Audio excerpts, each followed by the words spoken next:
غفलत का नतीजा, अगर हमने इन नेमतों को सही इस्तेमाल ना किया तो फिर ज़िल्लत का सामना करना पड़ेगा। अल्लाह रब्बुल इज़्ज़त इरशाद फरमाते हैं कि ए मेरे बंदे, अगर तुम दुनिया में मुझे भूल गए हो, ख्वाहिशात ने तुम्हारे ऊपर गलबा पाए रखा, शैतान ने तुम्हें फरेब दिया, तुमने आंखों पर ख्वाहिशात की पट्टी बांध ली, गफलत में पड़े रहे, मेरे हकमतों को तोड़े रखा, मेरे डर से मुंह मोड़े रखा और अपनी नज़रों की हिफाजत न की, तो याद रखो कि क़यामत के दिन अंधा खड़ा करूँगा।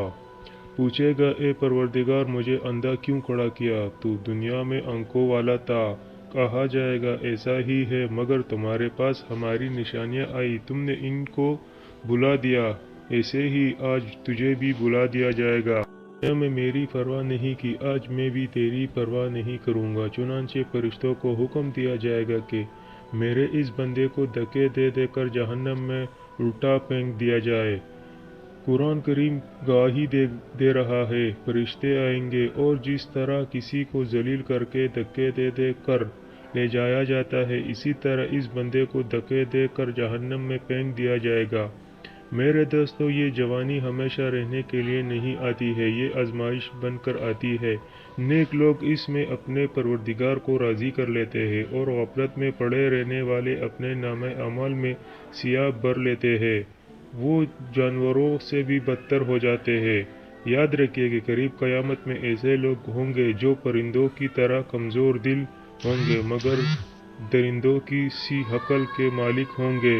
सफ़ेद और सियाह चेहरे, रोज़ महशर नेकियों के चेहरे सफ़ेद कर दिए जाएंगे और गुनाहगारों के चेहरे सियाह कर दिए जाएंगे। आज अगर किसी औरत के चेहरे पर ज़रा सा मिट्टी लगी हुई हो, इसको देखिए कि जब तक वो चेहरा धो ना ले, इस वक्त तक इसको चैन नहीं आता। अगर कोई दाग पड़ जाए तो बेचारी आईने के सामने खड़ी देखती रहती है, एक से बढ़कर एक क्रीम लगाती है ताकि किसी तरह ये दाग दबे मिट जाए।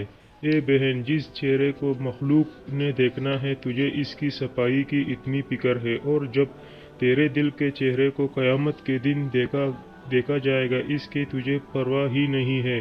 गुनाहों पर गुनाह करती फिरती है, बेपर्दा बाहर भागती है फिरती है, तुझे एहसास ही नहीं कि इस तरह तेरे दिल पर कितने दाग लग रहे हैं, जबकि रब करीम की तरह से बार बार तुझे बतलाया जा रहा है, बंदी तुम कहाँ जा रही हो, ज़रा सीधी रास्ते पर आओ। रब करीम फरमाते हैं, ए बनी आदम, क्या मैंने तुमसे ऐद नहीं लिया था कि तुम शैतान की इबादत ना करोगे?